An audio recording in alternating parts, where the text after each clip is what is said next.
Good day everyone. I'm Charmaine Rose Ordonez from Pan Pacific University. Today I want to speak to you about something very human, yet something the world still struggles to fully live out, and that is compassion.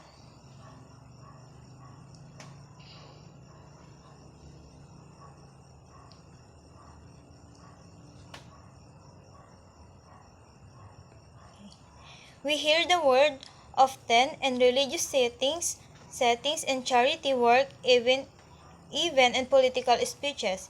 But what does it really mean to be compassionate? How do we show compassion not only to others but also to the environment, to the very earth we depend on? And most importantly, how can Commonwealth discernment help us become a more compassionate university, a more compassionate society, and a more compassionate world? Okay, what is compassion? Let's begin with this word itself. Compassion comes from the Latin compati, which means to suffer with, but more than just feeling sorry for someone. Compassion is about entering into the pain or struggle of another and choosing to respond with kindness, solidarity, and action. Okay, so in my own words, compassion is this: a deep awareness of the suffering of others or of our planet combined with a desire and a decision to help alleviate it. It's not pity. Pity looks down. Compassion stands beside. It's not charity alone. Charity can be distant. Compassion is relational.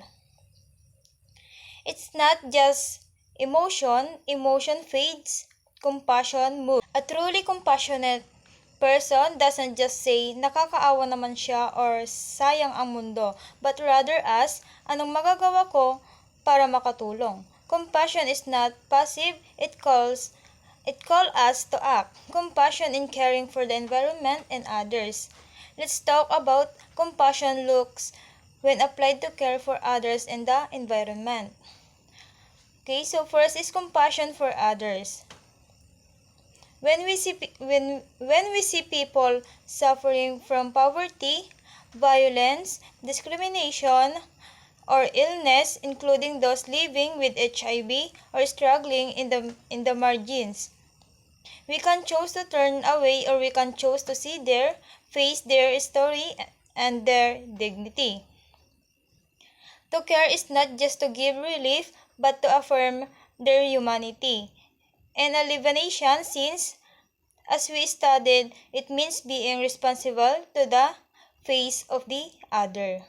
Compassion means listening to the silenced voice, advocating for justice, and creating spaces where people feel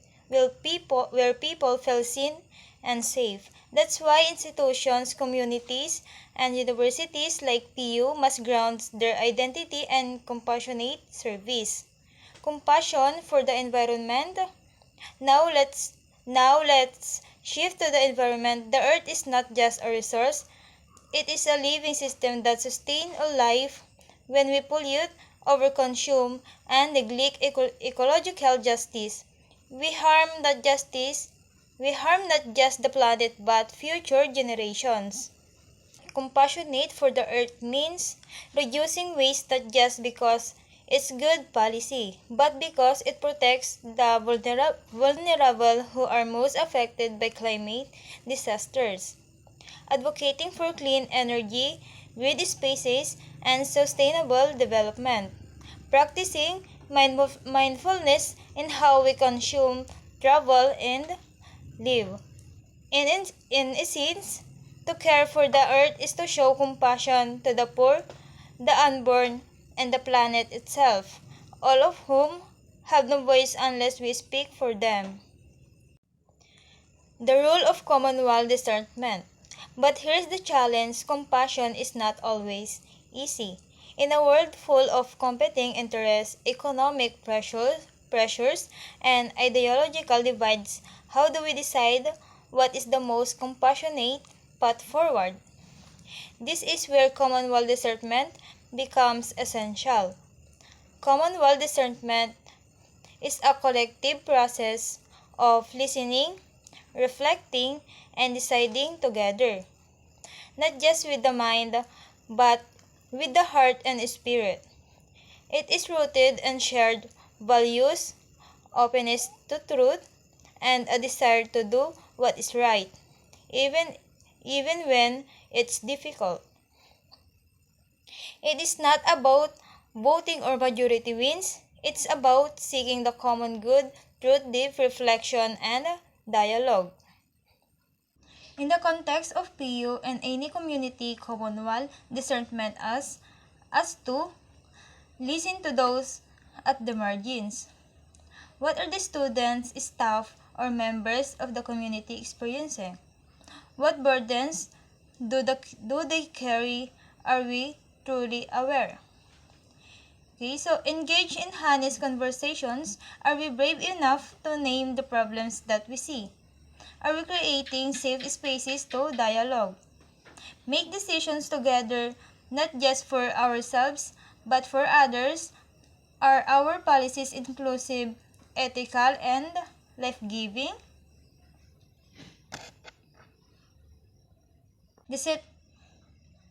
Discern God's will or moral truth beyond personal interest. What leads to healing, to justice, to restoration for both people and the earth?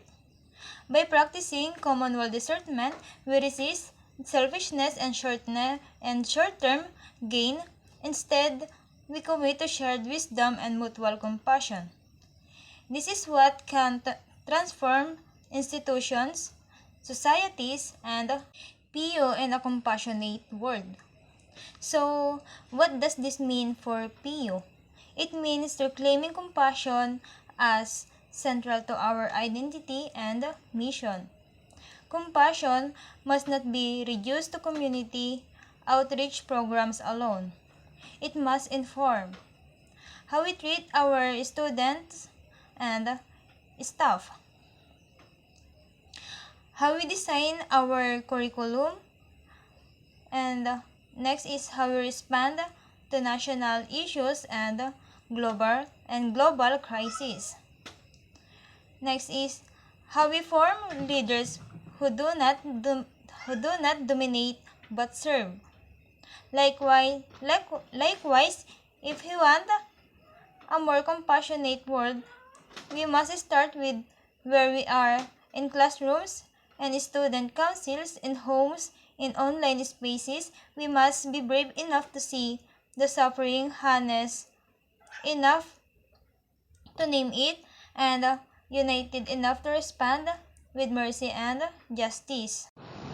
To be compassionate is not to be weak. It is to be radically human. It is to feel, to care, to act together. In caring for others, in caring for our environment, and through commonwealth discernment, we do not just create solutions, we create hope. And maybe that's the most compassionate thing we can give the world today. Maraming salamat.